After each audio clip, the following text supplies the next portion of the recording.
السلام علیکم ورحمۃ اللہ وبرکاتہ۔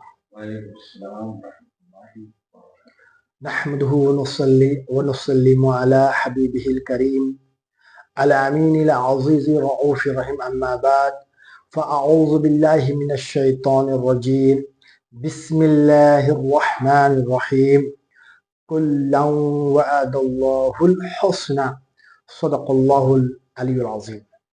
محترم سامعین و ناظرین، آج ہم آپ کے بزم خدمت میں 29 پوڈ کاسٹ لے کے حاضر خدمت ہوئے ہیں۔ الحمدللہ آپ ہمارے یہ 7 پوڈ کاسٹ ہے شان صدیق اکبر رضی اللہ تعالیٰ عنہ میں، اور ہم نے وہ شعر پیش کیے تھے جو بحر العلوم محمد عبد القدیر صدیقی رحمۃ اللہ علیہ کے تھے۔ وہی ایک شعر کے آئینے میں ہم نے قرآن اور حدیث کی روشنی میں جو تسلسل سے بے شمار دلائل پیش کیے ہیں شان صدیق اکبر رضی اللہ تعالیٰ عنہ میں، آج ہمارا بہت ہی امپورٹنٹ پوڈ کاسٹ ہونے جا رہا ہے۔ ضرور بغور سماعت فرمائیں آپ لوگ۔ اور الحمدللہ پہلے جو 19 میں یہ ماہ صدیق اکبر رضی اللہ تعالیٰ عنہ، جی شروع میں ہم نے سیدہ طاہرہ فاطمہ زہرا رضی اللہ تعالیٰ عنہ بھی ہے، یہ انہا بھی ہے، جو الحمدللہ اس کا بھی ہم سیدہ کی بارگاہ میں بھی خراج عقیدت پیش کرنے کی سعادت حاصل کریں گے انشاءاللہ۔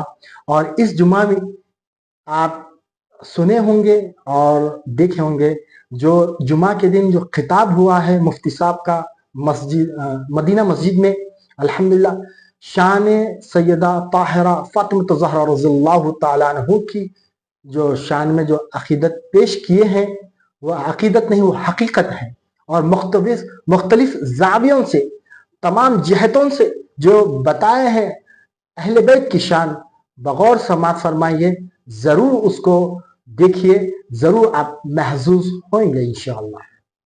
اور ہمارا جو پوڈ کاسٹ چل رہا ہے، یہ سیریز الحمدللہ آپ کی خدمت میں آ رہی ہے، جو پرنٹ میڈیا، الیکٹرانک میڈیا اور انٹرنیٹ میڈیا پہ جو غلط نگیٹیویٹی صحابہ اکرام اور خلفاء راشدین کے متعلق کی جا رہی ہے، اس کے ازالے کے لیے، اس کے سد باب کے لیے ہم نے آپ کی خدمت میں ریالٹی آف اسلام اور ریالٹی کیا ہے، توحید کیا ہے، تمام چیزیں جو ہے نا ریفرنس ٹو کانٹیکٹ پیش کیے ہیں، اور اس کے اندر ہم ان کے اشعار پیش کر رہے ہیں جو الحمدللہ جو اہل سنت الجماعت کی ترجمانی کرتے ہیں، جو آفتاب شریعت، مہتاب طریقت اور علوم اور فنون کے سمندر، پیر طریقت حضرت علامہ مولانا شمس المفسرین، قادم القرآن، استاد العلماء، بحر العلوم حضرت محمد عبد القدیر صدیقی حضرت رحمت اللہ علیہ کا جو شعر ہے، فرماتے ہیں صدیق اکبر رضی اللہ عنہ کی شان میں، خدا نے شان میں صدیق اتقا ہے فرمایا، وہ اتقا ہے، وہ عند اللہ اکرم اور بہتر ہے۔ اور دوسرا شعر جو ہے، کسی نے گر کیا احسان میں نے کر دیا بدلہ، کسی نے گر کیا احسان میں نے کر دیا بدلہ، جزا صدیق کو دے گا خدا وہ سب سے برتر ہے۔ اور مقطع جو عرض کرتے ہیں بحر العلوم، علی مرتضیٰ کے قول پر حسرت کا ہے ایمان، محمد مصطفیٰ کا جانشین صدیق اکبر ہے۔ محترم سامعین، اسی شعر کی گفتگو ہم نے 7 پوڈ کاسٹ پیش کیے ہیں۔ آج ہم جو اہم ٹاپک جو صدیق اکبر رضی اللہ تعالیٰ عنہ کی لے کے حاضر ہوئے، افضلیت بعد الانبیاء بالتحقیق، افضل البشر بعد الانبیاء بالتحقیق، اس پر گفتگو ہوگی۔ مفتی صاحب بتائیں گے اس کا راز کیا ہے، اس کا ریئل میننگ کیا ہے، اس کا کانٹیکسٹ کیا ہے، آپ سب کی خدمت میں پیش کی جائے گی، ضرور اس کو سماعت فرمائیں۔ مفتی صاحب سے میں گزارش کرتا ہوں کہ افضلیت صدیق اکبر رضی اللہ تعالیٰ عنہ بیان فرمائیں۔ نحمده ونصلي ونسلم على حبيبه ونبيه ورسوله الكريم الأمين العزيز الرؤوف الرحيم وعلى آله وأصحابه الأفضلين الأكرمين أجمعين أما بعد فأعوذ بالله من الشيطان الرجيم بسم الله الرحمن الرحيم وكلا وعد الله الحسنى صدق الله العظيم الصلاة والسلام عليك وعلى آلك وأصحابك وأهل بيتك يا رسول الله صلی اللہ تعالی علیہ وسلم۔ سمجھنے اور قبولیت کا دل رکھنے والوں کے لیے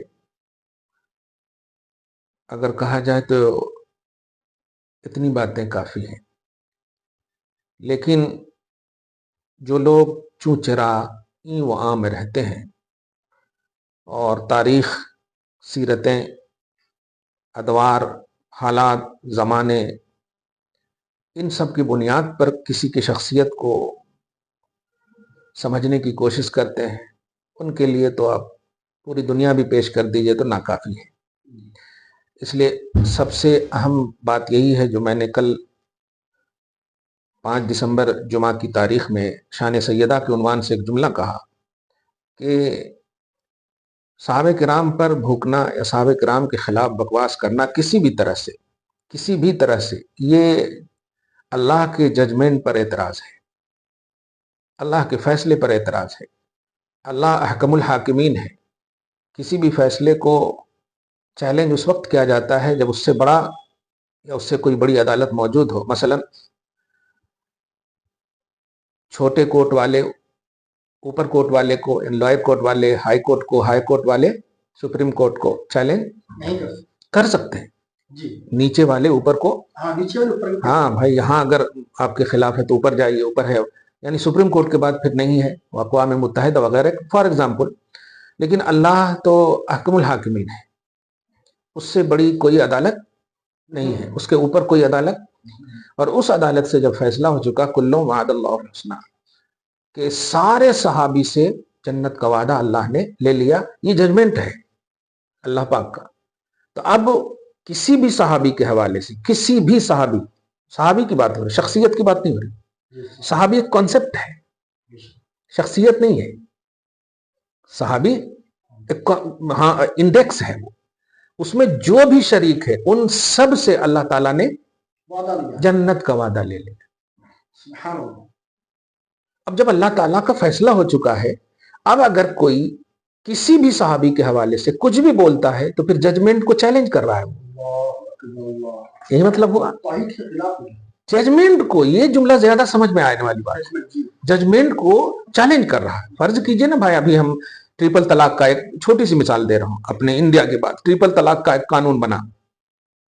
اب اگر کوئی بھی کرتا ہے تو جیل ڈال رہے ہیں کہ نہیں پولیس والے؟ اگر معلوم ہو جائے، مقدمہ دائر ہو تو قانون کے تحت ڈال رہے ہیں۔ کسی نے چیلنج کیا نہیں، سب نے مانا۔ اسلام غیر اسلام کی الگ بات ہے، مطلب سپریم کورٹ کی بات ہے۔ اگر یہ ہائی کورٹ کی بات ہوتی تو سپریم کورٹ جانے کی تھی، لیکن سپریم کورٹ کی جب بات ہو گئی تو کہنا یہ ہے کہ جب اللہ تعالیٰ جو سب سے بڑی عدالت کا مالک ہے، اس کی طرف سے یہ فیصلہ ہو چکا کہ کل وعد اللہ الحسنى، اللہ تعالیٰ نے سب سے جنت کا وعدہ لے لیا۔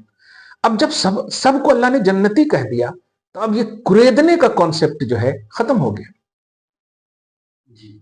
ڈسکس جو ہے فیصلے سے پہلے تک ہوتا ہے، فیصلہ کے بعد ڈسکس نہیں ہوتا، ماننا ہے یا نہیں ماننا ہے۔ اب صحابہ کے جنتی ہونے کو ہمیں ماننا ہے تو سمجھیے آپ نے فیصلہ الہی کو مانا، اور اگر ڈسکس کر رہے ہیں تو اس کا مطلب فیصلہ الہی کو آپ نے نہیں مانا۔ اب مومن کہاں رہے آپ؟ خدا کے فیصلے کو نہ ماننے والا مومن کیسے رہے گا؟ کلیئر بات ہو گئی؟ تو یہ بات کو میں نے خاص طور سے کہا ہے شان سیدہ ہی کے حوالے سے۔ آج آپ نے بڑے اہم بات پوچھی، افضل بشر بعد الانبیاء۔ میں لفظ افضل، افضلیت اور فضیلت دو لفظ کو پہلے واضح کروں۔ افضلیت کے لیے جو ہے نا قطعی دلائل چاہیے، افضلیت کے لیے قطعی دلائل۔ فضیلت کا جو معاملہ ہے، فضیلت میں قطعی گارنٹیڈ اوتھنٹک دلائل چاہیے افضلیت کے لیے، سمجھ رہے ہیں بات؟ اور فضیلت جو ہے، فضیلت کے لیے ضعیف حدیث بھی معتبر ہو جاتی، جیسے کتاب الفضائل بولتے نہیں، تو ضعیف حدیث بھی معتبر ہو جائے، اس کے لیے قطعیت کی ضرورت نہیں ہے. افضلیت ثابت کرنے کے لیے کیا چاہیے آپ کو؟ قطعی دلالت، دلالت قطعی بات چاہیے، یقینی قطعی بغیر شک و شبہ والی بات. اب ذرا سنیے، حضرت ابوبکر صدیق کی افضلیت قطعی ہے، اور اس کی قطعیت کے لیے بھی 5-6 ایپیسوڈ سے ہم پیش کر رہے ہیں. لفظ اتقا ہی وہ اتنی بڑی قطعیت ہے کہ ایک دم عبارت النص سے ثابت ہے کہ سب سے متقی، سب سے بڑے پرہیزگار قرآن نے ان کو کہا. یہی ہے، وہاں بھی لفظ اتقا افضل ہے، اس میں تفضیل ہی ہے وہ، تو وہاں تو لفظ ہی افضل پر دلالت کر رہا ہے، لفظ ہی اس کی معنویت کا ہے، وہ خدا جانتا ہے.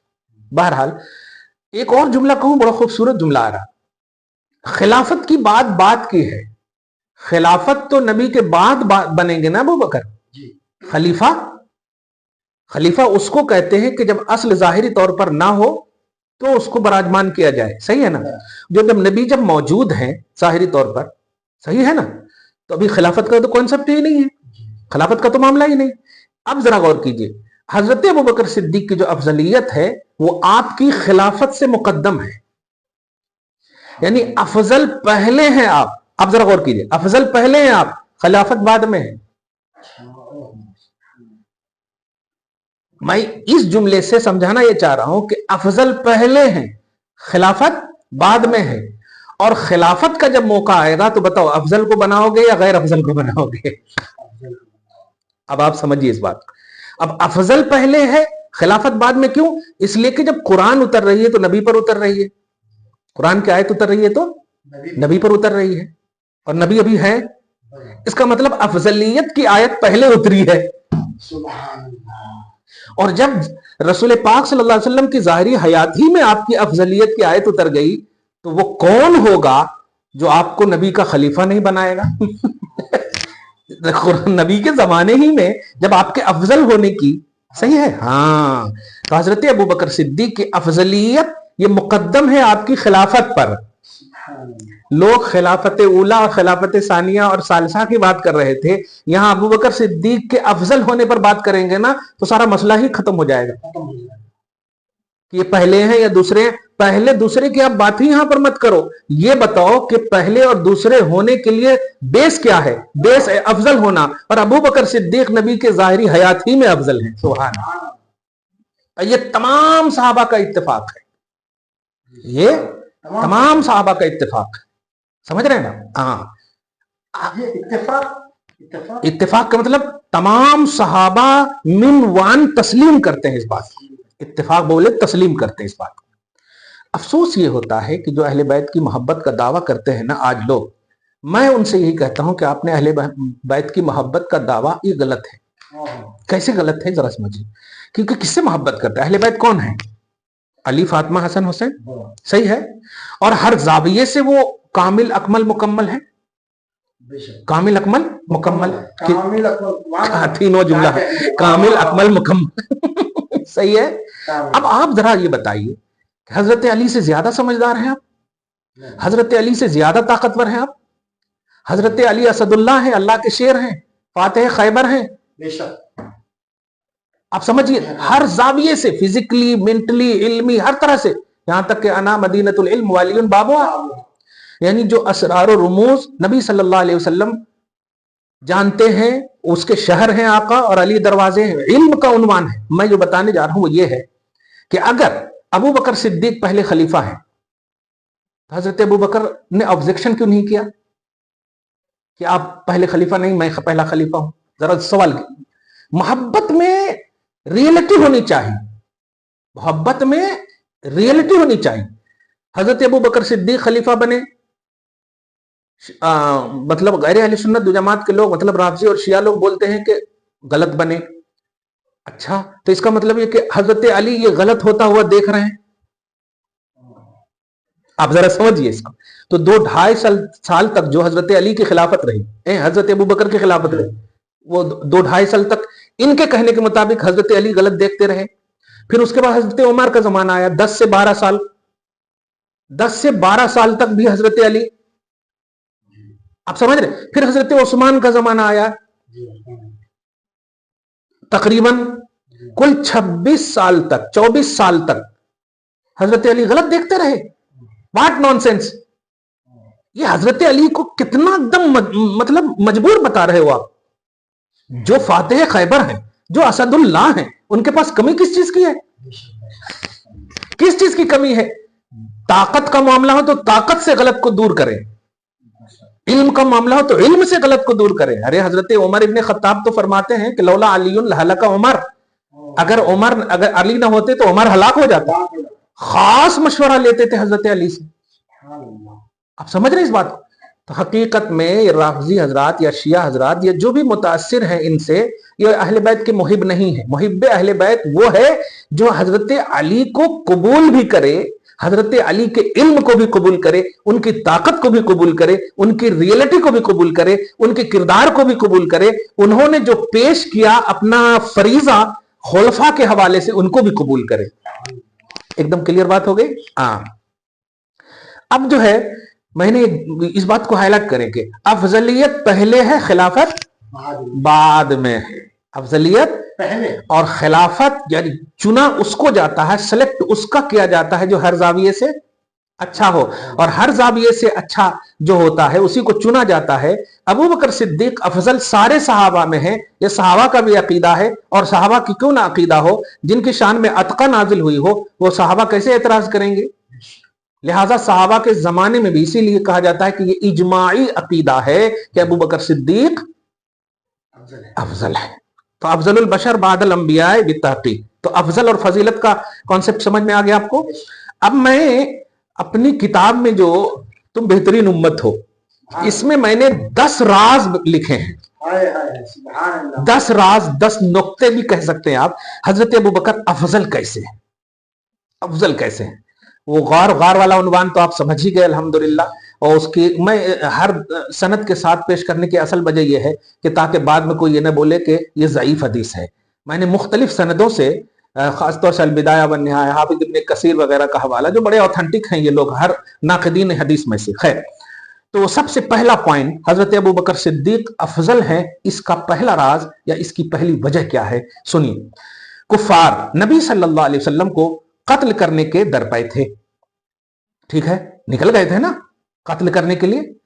آپ صلی اللہ علیہ وسلم ان سے بظاہر چھپ کر غار ثور میں داخل ہوئے.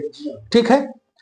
اگر آپ کو حضرت ابو بکر صدیق کے ایمان اور یقین اور ان کی جانثاری پر مکمل اعتماد نہ ہوتا تو آپ ان کو اپنے ساتھ لے کر غار میں, ذرا غور کیجیے, تو نبی کا اعتماد آپ کی ظاہری حیات ہی میں, آپ کی ظاہری حیات ہی میں. دیکھیے بھائی, سب سے اہم ضرورت کب پڑتی ہے ظاہری طور پر, میں سمجھانے کے لیے بول رہا ہوں بلا تشبیہ. آپ جب ٹھیک ٹھاک ہوں تو آپ کو کیا ضرورت ہے, یا کوئی اگر آپ کو ٹھیک ٹھاک میں سہارا دے دے, یا ٹھیک ٹھاک میں آپ کو مطلب آپ کی کوئی مدد کر دے, تو وہ اتنی اہمیت نہیں ہوتی. لیکن اگر آپ کو ضرورت کے وقت اگر کوئی آپ کے ساتھ دے دے تو بڑی اہمیت ہوتی. اب آپ بتائیے, کفار قتل کے درپے ہیں, کتنا ڈیفیکلٹ موقع ہے بتائیے, کتنا ڈیفیکلٹ موقع. ایسے وقت میں سارے صحابہ موجود ہیں, گھرانے موجود ہیں, بڑے بڑے موجود ہیں, ایک جملہ کہوں عمر ابن خطاب جیسے بھی موجود ہیں, لیکن نبی صلی اللہ علیہ وسلم نے ابو بکر کو ترجیح دیا. عمر جن سے سب ڈرتے تھے, چیف آف کعبہ ابو جہل تھا, لیکن ابو جہل بھی ان سے ڈرتا تھا, مگر ان کو بھی آپ نے ترجیح نہیں دیا. اس کا مطلب یہ ہوا کہ حضرت ابو بکر کا اعتماد کامل مصطفیٰ جان رحمت صلی اللہ علیہ وسلم کا اعتماد ہے. حضرت ابو بکر صدیق کو نبی صلی اللہ علیہ وسلم نے ایمان میں کامل, ہر زاویے سے سپورٹ میں کامل, اکمل مکمل سمجھا, اس لیے آپ کو لے کر چمڑے. یہ پہلی افضلیت کی وجہ ہے کہ تمام کو دیکھیے بنسبت دیگر کمپریزن, سارے صحابہ کے کمپریزن میں نبی صلی اللہ علیہ وسلم نے کس کو ترجیح دیا؟ ابو بکر صدیق کو. اور افضل بمانا کمپیریزن ہی میں فضیلت کا راز ہے. تو حضرت ابو بکر افضل کیوں ہیں؟